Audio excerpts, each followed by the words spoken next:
I have a story for you guys.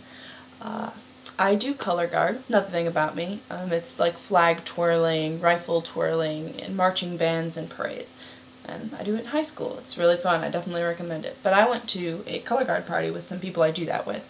And it was the evening. It was a really nice day, so we were like, okay, we're going to go out on the pier. I live on Lake Michigan, so we're on the pier. And it's really pretty at night. It's like the first great day of this year that's really happened so far. And these guys are sitting there. You know, they're like 12 or 13, basically fetus teenagers. Fetus teenagers, that's what they were. And they're just sitting there, like whistling and hollering and like saying these things to any girl or like feminine figure that passes by. And it's kind of weird. So some of us pick up on it, but some of us don't. So the group kind of splits and goes around them in like two different ways. Like if my head is them, like to be avoided, like they're like, this is the front of them, this is behind them, they go, psh, no. And some of them didn't see that, so. But it was really weird because half of us went to the left of them and half to the right.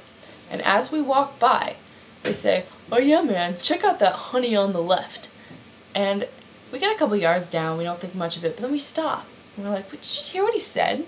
Did you hear that? And we just kind of like start discussing it. We really wanted to know who was the honey on the left.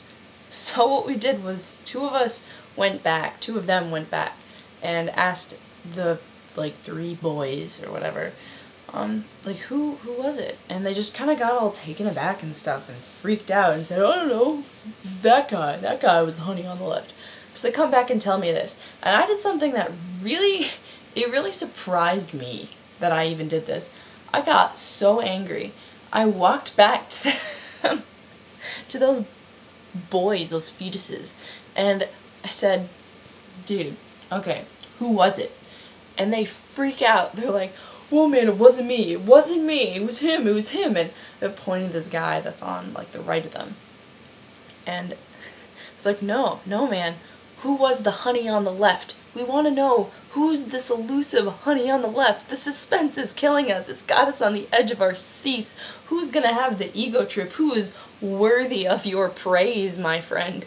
And they just got so flabbergasted. It was probably the pinnacle of my weekend. It was really wonderful. And eventually the guy goes, oh man, no, you can tell as he's saying this that he's trying to keep like this cool, collected tone. He's like, no man, no, I was just being sarcastic as fuck, you know? And I explained to him, of course, yeah, catcalling is such a problem. It's such a problem. It implies that someone else like exists for your pleasure, and their body is none of your business. You shouldn't be commenting on it unless you like look them in the eye. Like here's how you compliment someone and not catcall them. You say, hey, you look them in the eye and you're like, you look really nice today. Good job on your face. Your shoes are really cool. Where'd you get them?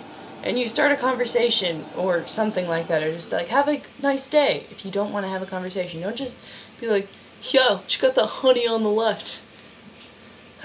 But they seemed pretty flabbergasted, so I was kind of happy with that and confronting them. But the real kicker to this story, I think, is that as he's kind of laying back, trying to maintain his cool kid posture, you know, because you gotta maintain that persona. He's like, man, I was just being sarcastic as fuck. He pulls out a bag of flaming hot Cheetos.